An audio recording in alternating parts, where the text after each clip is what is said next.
Bismillahirrahmanirrahim. Assalamualaikum warahmatullahi wabarakatuh. Perkenalkan, kami dari kelompok 1 yang beranggotakan Anggirka Harum Oktaviana dan saya sendiri Lungai Kereta Segaf akan mempresentasikan yaitu aspek manajemen dan bisnis. Apa itu analisis manajemen? Hakikat analisis manajemen adalah 1. Mencari dan menentukan atau memilih faktor kunci sukses yang akan diberdayakan. 2. Mencari kelemahan yang akan diperbaiki. Lalu yang ketiga, mencari ancaman yang akan diatasi. Hal ini dilakukan agar organisasi tetap memiliki keunggulan untuk meraih peluang strategis yang memberikan manfaat yang lebih besar dan memuaskan semua stakeholder atau mencapai tujuan dan sasaran yang telah ditetapkan bersama. Lalu selanjutnya ada dasar pertimbangan analisis manajemen. Ada 4, yaitu yang pertama tuntutan. Tuntutan itu adalah berkembang dan dapat memenuhi kebutuhan, keinginan, harapan publik yang berubah terus-menerus dan memiliki sumber daya yang mendukung terutama saat mengalami suatu krisis. Lalu yang kedua ada adaptasi, di mana usaha itu harus mengetahui keadaan lingkungan di sekitarnya, yang mana itu senantiasa terjadi perubahan. Lalu yang ketiga, ada pertimbangan pengambilan keputusan. Hasil yang didapatkan selalu mendapatkan hasil alternatif yang bagus, tepat, dan efisien. Maksudnya di sini yaitu hasil analisis manajemen. Dengan analisis manajemen, kita mendapatkan hasil yang bagus, tepat, dan efisien untuk kita mengambil suatu keputusan. Lalu yang keempat, ada keberlangsungan usaha. Dengan mengikuti perkembangan yang ada, usaha kita itu dapat terus hidup dan berkembang. Seperti itu. Oke, selanjutnya ada komponen dalam analisis manajemen. Komponen dalam analisis manajemen ada 4. Yang pertama, kepemilikan. Kepemilikan di sini yaitu apakah usahanya ini milik pribadi atau secara bersama-sama. Nah, kalau sudah tahu siapa orangnya, lalu keuntungan sama kerugian dari bisnis atau usaha kita itu apa sih? Lalu yang kedua ada organisasi. Organisasi, tentukan jenis organisasi yang paling tepat dan efisien. Apakah organisasi sistemnya itu lini, staff, atau lini dan staff. Lalu yang ketiga ada tim manajemen. Bisnis akan dikelola sendiri atau melibatkan orang lain secara profesional. Lalu yang keempat, ada karyawan. Nah, karyawan ini merupakan kebijakan dari pengusaha atau pemilik tersebut, di mana apakah mereka itu mengambil suatu karyawan atau mereka mengusahakan usahanya itu sendiri. Nah, kalau jika menggunakan karyawan, itu kita harus menentukan jumlah dan kualifikasi yang diperlukan. Lalu next ada model analisis manajemen. Yang pertama ada empiris atau studi kasus. Dalam empiris ini atau studi kasus itu adalah pendekatan yang melakukan penelaahan pengalaman melalui berbagai kasus yang ada atau yang sudah terjadi. Nah, pendekatan empiris ini berguna untuk mengetahui alasan pokok suatu tindakan itu berhasil atau gagal. Nah, untuk mengetahui berhasil atau gagalnya, kita bisa melakukannya dengan memperhitungkan keadaan yang terjadi pada masa lalu dan masa sekarang. Lalu yang kedua, ada perilaku antar pribadi. Perilaku antar pribadi ini memiliki beberapa nama lain. Yang pertama hubungan manusiawi, kepemimpinan, atau ilmu kepribadian. Kenapa kok hubungan manusiawi? Karena perilaku antar pribadi ini berfokus terhadap pribadi seseorang, seperti motivasi dan hubungan orang dengan yang lain, seperti aku dan kamu. Lalu yang ketiga ada perilaku kelompok. Perhatian pada perilaku orang-orang dalam kelompok. Nah, perilaku kelompok ini didasarkan pada sosiologi dan psikologi sosial. Studi ini dilakukan dengan memandang suatu perusahaan itu sebagai kelompok yang terorganisasi. Seperti itu. Next, ada sistem sosial yang sistematis.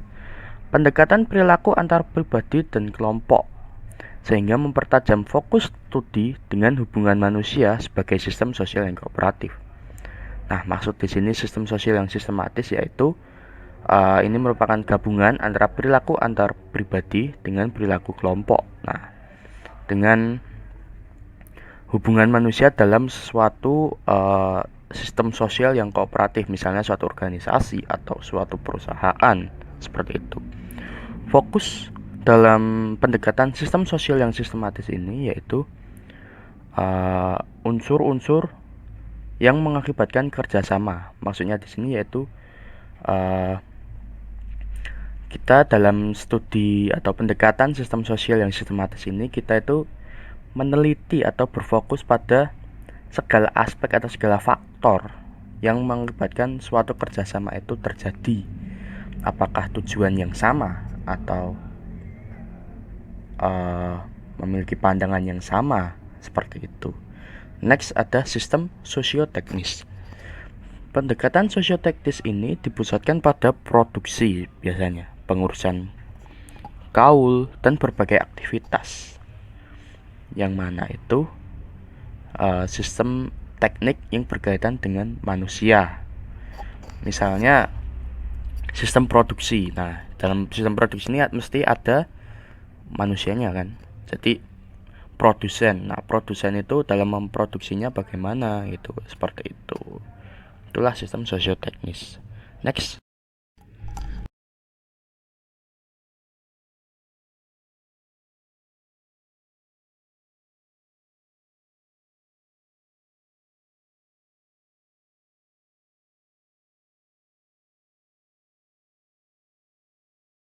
Lalu next model analisis manajemen part 2. Ya, dalam model analisis manajemen part 2 ini yang pertama ada teori keputusan. Teori keputusan ini berpusat pada pengambilan suatu keputusan. Bagaimana sih proses pengambilan keputusan itu dilakukan? Bagaimana sih proses pengambilan keputusan individu, kelompok pengambil keputusan, dan analisis proses keputusan tersebut. Selain itu, dalam pendekatan teori keputusan, kita juga menganalisis pada penyebab dan dampak dari keputusan yang telah diambil. Seperti itu. Next, ada pendekatan sistem. Dalam pendekatan sistem ini, kita itu menganalisis keseluruhan sistem yang ada pada suatu perusahaan. Misalkan, kita menganalisis sistem perencanaan suatu perusahaan, sistem pengorganisasian, sistem pengisian lowongan, sistem kepemimpinan, sistem pengendalian, dan lain sebagainya. Next, ada pendekatan kontingensi. Dalam pendekatan kontingensi ini, kita berfokus pada suatu keadaan atau lingkungan yang ada di sekitar perusahaan yang mana itu mempengaruhi kinerja dan performa dari perusahaan tersebut. Nah, oleh karena itu, dalam pendekatan kontingensi ini kita berfokus pada keadaan, lalu perubahan situasi pekerjaan dan lingkungan, serta kita juga memperhitungkan pengaruh dari tindakan atau pemecahan tertentu terhadap pola perilaku dalam berorganisasi perusahaan. Lalu selanjutnya ada pendekatan peran manajerial. Dalam pendekatan ini kita menekankan pengamatan dan menyampaikan hal-hal yang sebetulnya dilakukan oleh para manajer dan arti dari peran manajer-manajer tersebut. Nah, di sini ada tokoh di mana tokoh itu bernama Mintzberg. Nah, Mintzberg ini menyimpulkan bahwa peran manajer itu tidak melakukan atau tidak melaksanakan peran yang klasik dari fungsi-fungsi manajerial seperti perencanaan, pengorganisasian, dan lain sebagainya. Tetapi mereka melakukan 3 peran khusus, yaitu peran antar pribadi, peran informasional, dan peran yang sehubungan dengan keputusan. dalam peran antara pribadi ini, manajer berperan sebagai seremonial dan sosial, di mana mereka itu mengondisikan upacara dan tugas-tugas sosial sebagai utusan organisasi perusahaan. Lalu yang kedua sebagai pemimpin, nah yang ketiga sebagai penghubung, khususnya dengan pihak-pihak luar. Nah, lalu peran informasional. Dalam informasional ini, manajer ini sebagai penerima informasi, penyebar informasi, dan juru bicara suatu organisasi perusahaan yang dia kepalai. Lalu yang ketiga, peran sehubungan dengan keputusan. Nah, dalam ini peran manajer itu sebagai kewirausahaan atau sebagai wirausaha atau wirausahawati. Lalu manajer itu menangani gangguan-gangguan yang ada, mengalokasikan sumber-sumber daya yang ada, dan berperan sebagai negosiator dalam suatu negosiasi. Seperti itu. Next ada pendekatan operasional. Dalam pendekatan ini kita bisa simpulkan bahwa dalam pendekatan ini itu bagaikan aliran air dalam sebuah sungai, di mana semua itu berada pada satu rangkaian yang saling bekerja bersama-sama seiring berjalannya waktu dan selama perusahaan itu ada. Nah, dalam pendekatan operasional ini itu merupakan suatu paduan pengetahuan yang berguna dan relevan dari semua aliran pendekatan-pendekatan yang telah kita paparkan tadi. Jadi maksudnya di sini dalam pendekatan operasional ini kita itu menganalisis keseluruhan sistem yang mana itu saling berhubungan dan berkaitan serta bekerja sama dalam bekerja dalam suatu sistem tersebut. Nah, lalu dalam pendekatan operasional ini kita juga mempercayai bahwa dalam pengetahuan manajemen itu terdapat sentralnya, yaitu seorang manajer. Nah, maksud di sini itu segala aktivitas seperti karyawan, staf departementasi, penilaian manajerial, teknik pengendalian manajerial, kepemimpinan dan lain sebagainya itu hanya bisa ditemukan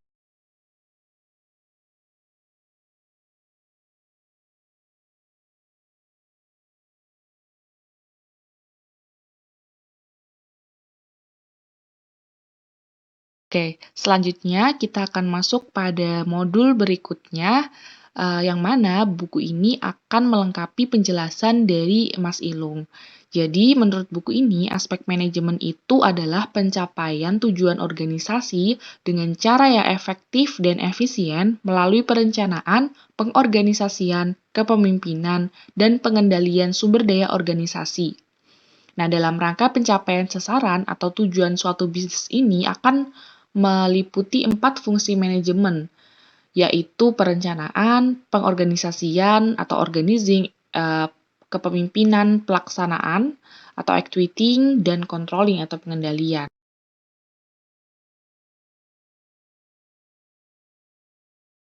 Selanjutnya kita masuk ke aspek manajemen yang pertama, yaitu planning atau perencanaan.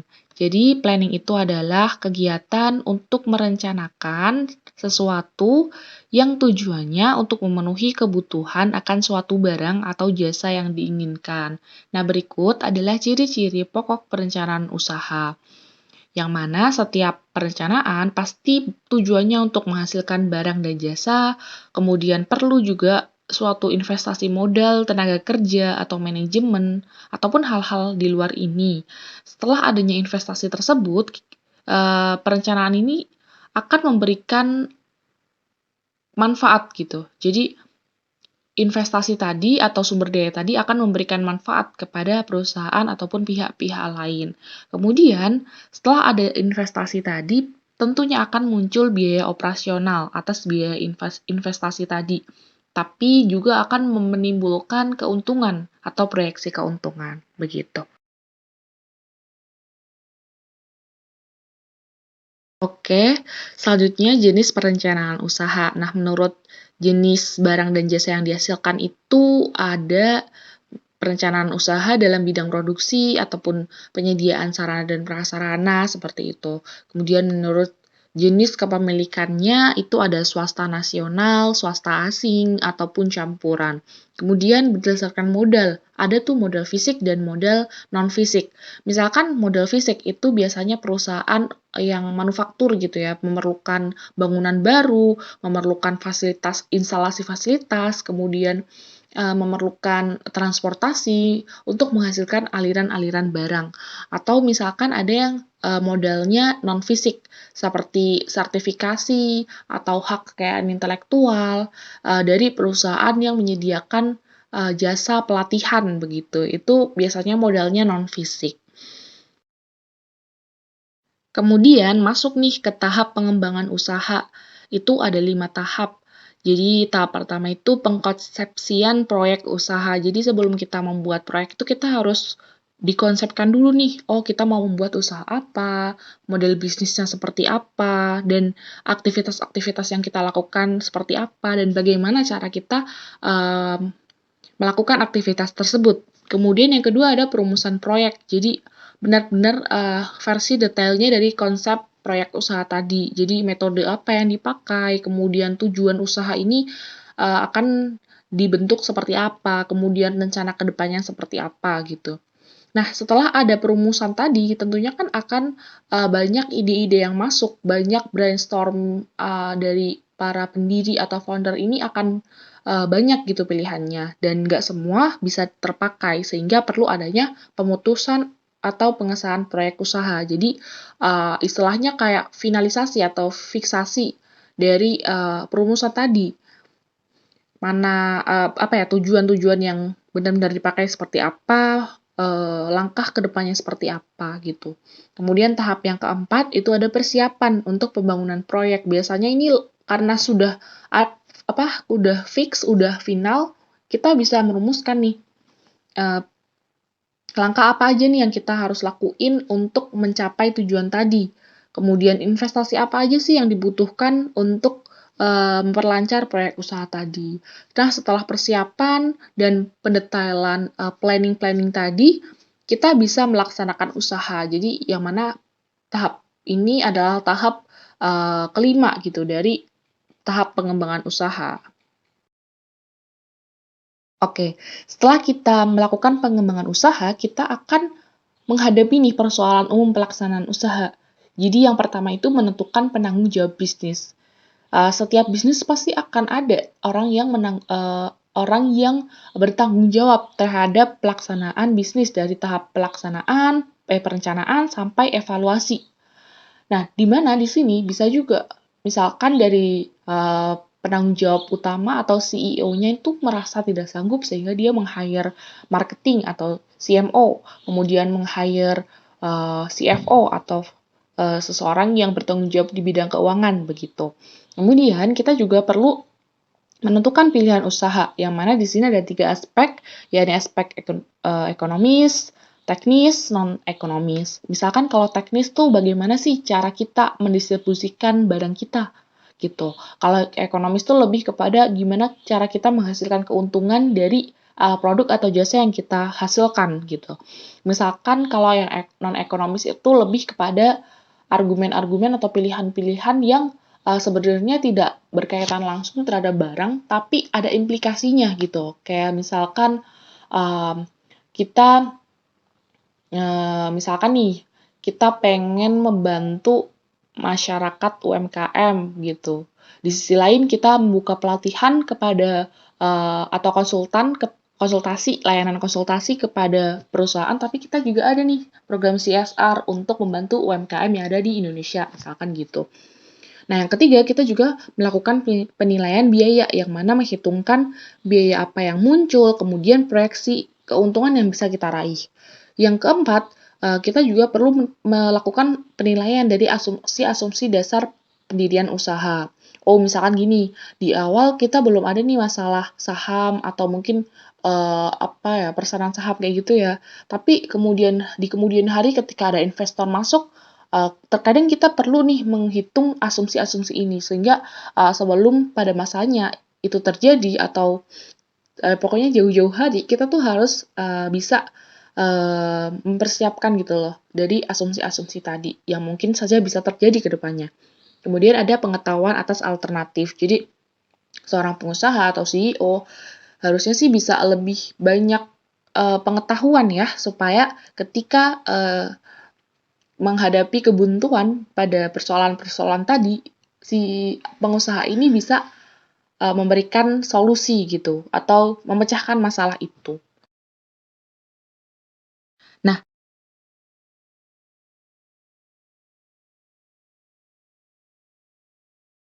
Nah, selanjutnya adalah organizing, tahap organizing atau pengaturan. Jadi pengaturan ini adalah tahapan setelah kita sudah punya rencana. Dalam hal ini yang diatur itu seperti tugas pekerjaan, macam atau jenis serta sifat pekerjaan, unit-unit kerja, tentang siapa yang akan melakukan pekerjaan tersebut, kemudian alat-alat apa aja sih yang digunakan, terus bagaimana pengaturan keuangan dan fasilitas yang ada di perusahaan, kemudian tujuan perusahaan apakah linear gitu dengan semua tahapan produksi tadi. Nah, perusahaan ini juga perlu merumuskan hal ini untuk bisa mewujudkan tujuan dari perusahaan. Oke, oke. Kemudian organisasi ini timbul dikarenakan adanya suatu pembagian kerja yang logikal dan suatu sistem koordinasi, yang mana dalam melaksanakan organisasi ini ada dua kegiatan penting yang harus dilakukan. Yang pertama, menentukan bentuk strukturnya dulu. Dan perusahaan ini juga bisa nih strukturnya dalam bentuk organisasi lini, staff, atau gabungan keduanya. Dan pimpinan perusahaan ini perlu menganalisis mana sih struktur yang bisa mencapai tujuan perusahaan. Jadi gitu. Nah, dalam penentuan ini juga mungkin, apalagi di UMKM ya, mungkin akan ada trial and error-nya. Misalkan dulu ada strukturnya, ternyata ketika struktur tersebut ada, oh yang bagian supervisor nggak begitu efektif nih, nggak terlalu bisa mengawasi, mengontrol, mungkin bisa dibuat kerja tim atau teamwork kayak gitu-gitu. Yang kedua, setelah kita menentukan struktur tadi, kita juga menentukan tuh wewenang dan tugas dari masing-masing orang tuh seperti apa, kayak job desk ya mungkin, kayak gitu. Oke.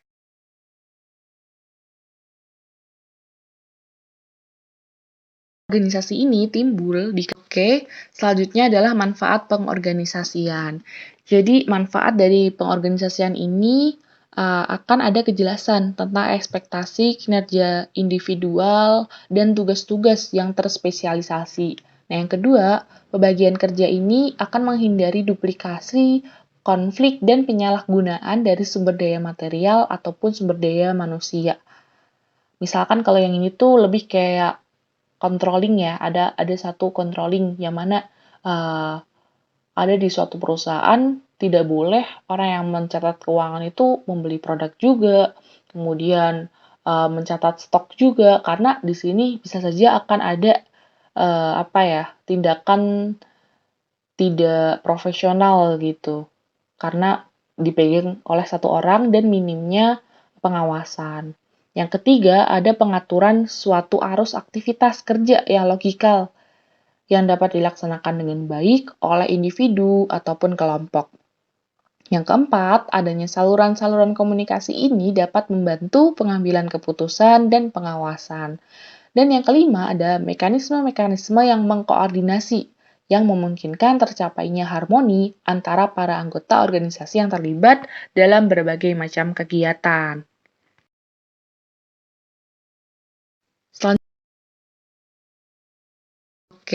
Selanjutnya, menurut Samuel B. Certa, ada 5 proses organizing.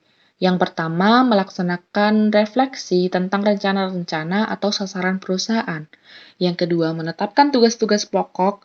Yang ketiga, membagi tugas-tugas pokok menjadi tugas-tugas bagian.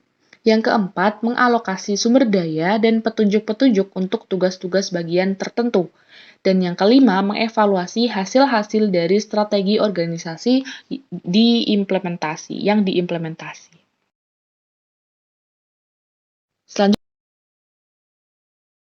Selanjutnya ada actuating. Jadi pada proses ini pengusaha atau manajer ini mengarahkan dan menuntun kegiatan perusahaan menuju sasaran perusahaan dalam menjalankan bisnis gitu. Nah, dalam proses ini ada beberapa hal yang harus dipahami agar bisnis kita dapat berjalan dengan baik. Pelaksanaan ini mencakup kemampuan manajemen dalam memotivasi, memengaruhi, mengarahkan, dan berkomunikasi dengan orang lain. Selanjutnya, controlling. Controlling sendiri itu pengawasan dan pengendalian atau wasdal, yang mana proses ini untuk mengamati secara terus-menerus pelaksanaan kegiatan, apakah sesuai rencana kerja yang telah disusun, dan untuk mengadakan koreksi jika ada sesuatu yang tidak sesuai begitu. Nah, controlling ini adalah fungsi manajemen di mana peran dari personal yang sudah memiliki tugas, wewenang, dan menjalankan pelaksanaannya perlu dilakukan pengawasan agar dapat berjalan sesuai dengan tujuan dan visi misi perusahaan. Nah, di dalam manajemen perusahaan sendiri, fungsi kontrol ini biasanya dilakukan oleh divisi audit internal. Nah, selanjutnya ada 5 tahap pengawasan menurut T. Hani Handoko. Yang pertama, penetapan standar pelaksanaan. Yang kedua, penentuan pengukuran pelaksanaan kegiatan. Yang ketiga, pengukuran pelaksanaan kegiatan nyata. Yang keempat, pelaksanaan kegiatan dengan standar dan penganalisaan penyimpangan-penyimpangan. Dan yang terakhir, pengambilan tindakan koreksi apabila diperlukan. Nah, selanjutnya. Oke, begitu presentasi dari kelompok 1. Apabila kami ada kesalahan, kami mohon maaf. Sebelum kami menutup presentasi kami, izinkan kami untuk memberikan kata-kata dari Bapak Dwight Eisenhower. Beliau berkata, dalam mempersiapkan pertempuran, saya selalu menemukan bahwa rencana tidak berguna, tetapi perencanaan sangat diperlukan. Jadi menurut Bapak ini, walaupun realitanya akan mengubah perencanaan kita, tetapi perencanaan tetap perlu dilakukan. Begitu dari kami. Wassalamualaikum warahmatullahi wabarakatuh.